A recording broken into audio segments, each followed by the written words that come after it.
দাফনের ৭ বছর পর আবার বাড়িতে ফিরে এসেছে ছোট বুড়ি।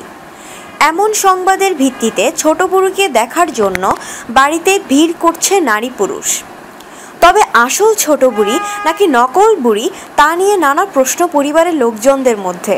ঘটনাটি ঘটেছে ঝিনাইদহ জেলার সদর উপজেলার ঘোড়াশাল ইউনিয়নের শালকোপা গ্রামে।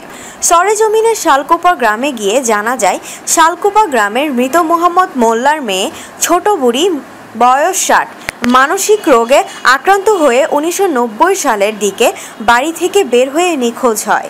দীর্ঘ ১৫ বছর পর তার কোনো খোঁজ ছিল না। হঠাৎ ২০০৫ সালের দিকে পরিবারের লোকজন খবর পায় ছোট বুড়ি সদর উপজেলার ছোয়াইল গ্রামে ঘুরে বেড়াচ্ছে। এরপর পরিবারের লোকজন তাকে সেখান থেকে ধরে বাড়িতে আনে। এরপর পেরিয়ে যায় ৩ বছর। হঠাৎ একদিন ছোট বুড়ি মারা যায়। দাফন করা হয় বাড়ির পাশেই।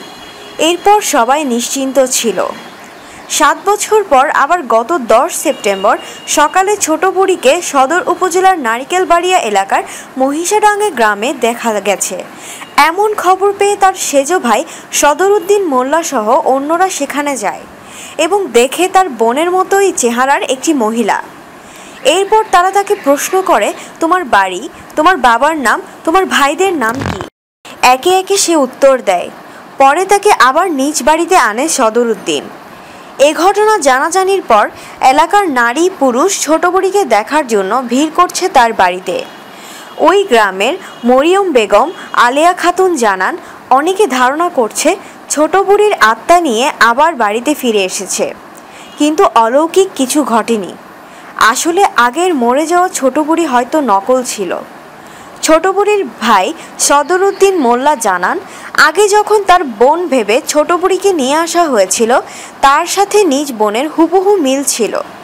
তার বোনের মতো কান কাটা, নাক কাটা ছিল, যার প্রেক্ষিতে তাকে বাড়িতে আনা হয়েছিল। এক পর্যায়ে সে মারা যায়।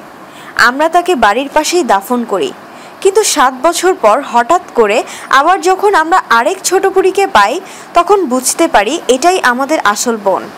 তিনি আরও জানান, বর্তমানে যে বোনটিকে পাওয়া গেছে সে মানসিক রোগী হলেও আমাদের নাম, বাবার নাম বলতে পারে, কিন্তু আগে যাকে দাফন করা হয়েছে বুড়ি ভেবে সে কোনো কথা বলতে পারত না।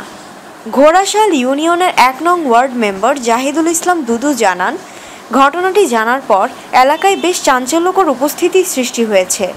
তবে বর্তমানে যে ছোট বুড়িকে পাওয়া গেছে সেটিই আসল, আর যাকে আগে দাফন করা হয়েছিল সে নকল ছিল। আপনাদের কি মতামত বন্ধুরা? কমেন্ট করে জানিয়ে দিন আর অবশ্যই সাবস্ক্রাইব করুন। ধন্যবাদ।